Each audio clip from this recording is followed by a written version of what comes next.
as someone says, yeah, watch your little toes now, pinky.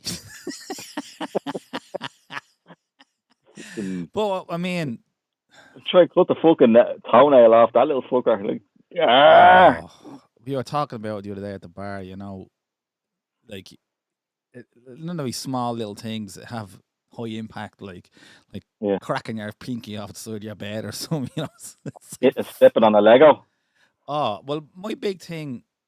A big thing, obviously, growing up was like getting over the wall and throwing your leg over and clip your kneecap, and you only tip it, and it just drops you. What's the story with James Madison? He's just an arsehole. Yeah, I heard that rumor around that. It's gone. That's the player they're floating around with. Is it me or was it this time last year? I was like, he's a fucking good player. Did he kind of fall off a cliff the last year? Or was it me? No, he didn't. I think he fell out with Rodgers. Rodgers had his big chance to get the Champions League last year with him and blew it. God, man, I can't believe how. And the year before he did the same. Remember he lost United last game of the season, 5-2 or something at home, and they got a 5-3 or something. They went out of it again. They sort of limped over the line, and because the trouble is the FA Cup they won was probably too big a distraction to keep the league run going.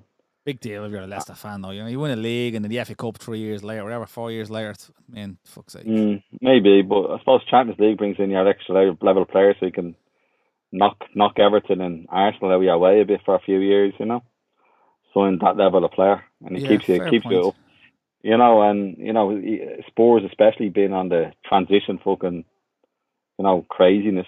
Spurs and Arsenal are, I don't know. I mean, I know a lot of Arsenal lads over here. It's just it's like, I think Spurs look like a bigger mess. They lose Kane. Where are they going? Lamella's gone. What's up? What the hell is Son doing? Son signing a new deal with them for? If you're Son's agent, man, Jesus, what a waste of a talent. He's a super player, man.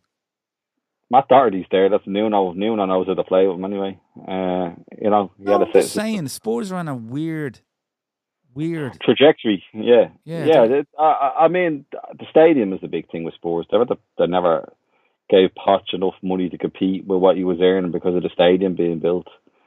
And Levy is always tight with the money. That sounds fucking stereotype. But no, but Spurs fans will say that as well. Yeah, he's a hard negotiator as well. He wants every. Do you think he'll let Kane go? Well, for the 160 million he will, but I think if it's like, don't forget, Spurs were here before, where they got Burns with the bail money. They fucking they spent it all on crap. But one or two made turned out. Someone made a point that the players they got in for bail didn't change anything, but they made their money back on the sales of those players. Yeah. Which means fucking nothing if you're a sports fan, I suppose. I mean, it's all about results on the pitch, isn't it? There's 7 or 8 players out of that money. Yeah. But they made a profit when they sold those other players, all those 7 players on, wherever it was, a gang of them. They got their money back on the bail money, but still, that doesn't really fix what you set out to do. If you know what I mean, it's kind of. I mean, if you're gonna look, the reason Aston Villa and Sunderland went down and got relegated, the 2 of them, it's the exact same thing. What could happen to Spurs, and it also could happen to Arsenal. It's if you end up sacking managers every 2 seasons and bringing in players for a manager system, replacing a manager that plays a different system, then bringing inside the front level, you end up with a lot of churn. Yeah. And you end up with like 6, 7 players that play one system, 6, 7 players play another system. Then somebody comes in has to mould them all into a new system. And then they can't get it done, and he gets sacked, and the same thing happens, and he goes, well, I need these. Same thing happens. That's what happened to Sunderland. You end up like going from Allardyce to, the fucking Poirier, the fucking Di Canio, the Bruce, all over the place. The way Martin O'Neill tried it, I mean, Villa ended up with the same boat, like with Houllier. Martin O'Neill left, Houllier came in, and the same sort of thing. They ended up with like a lot of churn then, going nowhere for a while. Yeah. I mean, and then Tim Sherwood being a fucking charge, like, if you're afraid if you're a sports fan, you need... yeah, I don't know what they're doing, man. I don't know what they're doing. They need someone that's going to get, like, okay, we need a base of these players. And if you can't shift the rest that you have to get rid of, like, man, Jimenez being back's a big step for Wolves, They missed him badly. Everything went through him. You think he's a great player, very good player. That I injuries know. are very injuries. I watched it live. Oh, the noise was just clunk. Did you see the scar? No, I didn't see the scar.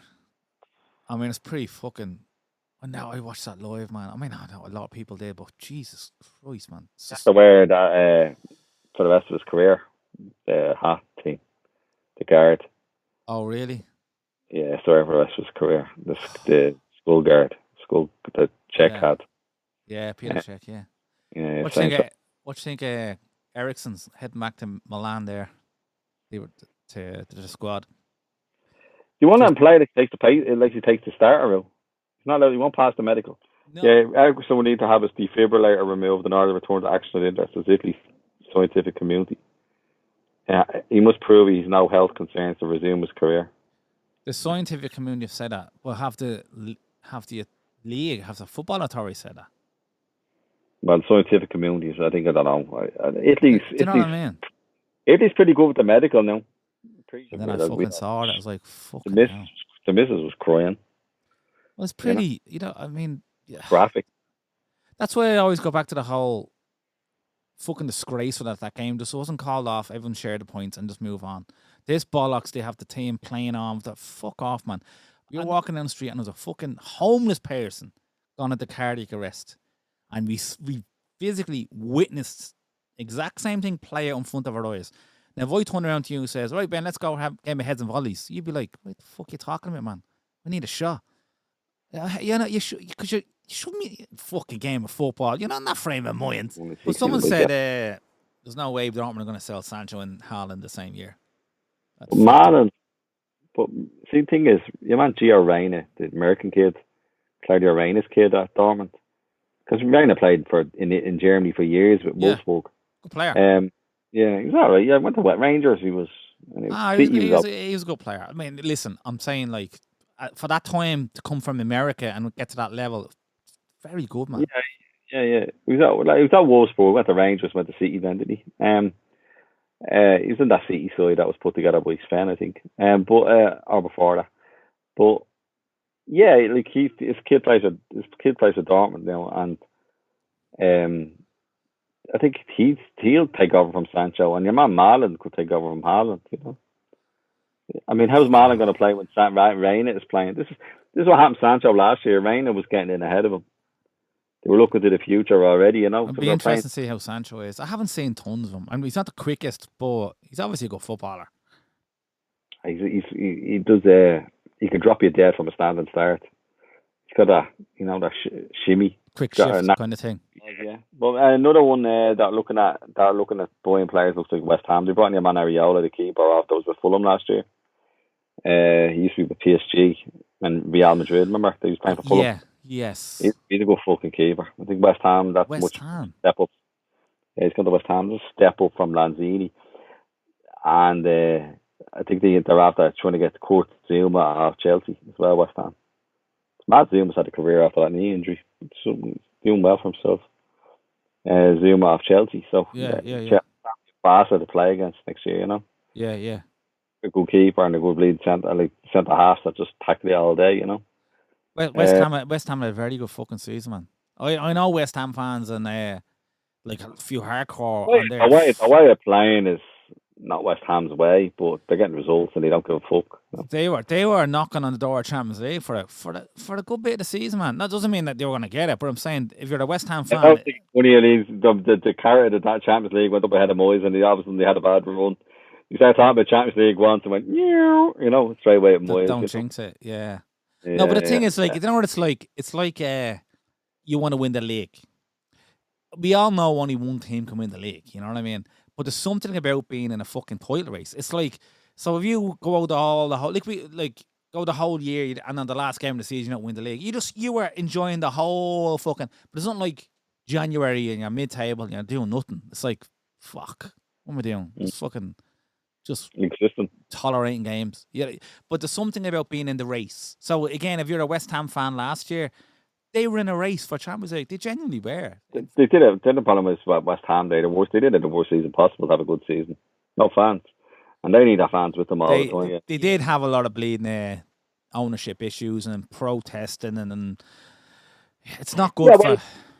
Well, the thing is, they moved to that stadium and they don't like the stadium and they don't like being. It's But the far atmosphere away. is crap. The atmosphere is crap. That they're moving it in a bit. Especially if like, you're coming from Upton Park. Jesus Christ, man, the fans are just on you. Like Yeah, they're but, literally 6 feet away from you. around. You have to go to another place. You're moving the whole fan culture You're losing something. to another environment, and you're going to an industrial estate kind of campus where Yeah. it was. It's built for the Commonwealth. It's built for the Olympic Games, where the all the Olympics and stuff it was. And you're walking around this soulless fucking place, and you're going like, we gave up a home for this. You know what I mean? I think it was a misstep on West Ham's part to leave there. I think that's eventually bite them in the arse. I think Spurs did it perfectly by just building where they are. Yeah. They never lose that culture. They tore the stadium 180 and built it. They flipped it around, kind of thing. Yeah, they did a 180. I think they did a 180. I knew it was like fucking. It was like because they were playing at White Hart Lane until they got to a certain point of the build. I was in Spurs' new stadium. Yeah. I want to see the Raiders play the Bears in the NFL there. Yeah. Steady. It's steady stadium. Something else. Nice, fucking craft beers on top. Beavertown. All right. All right, go on. I love you and I leave you. I'm fucking going to me dinner, man. I'm fucking starving. Enjoy, eat. I'm going to fucking bed. Sleep. Go on. Good luck. Bye-bye.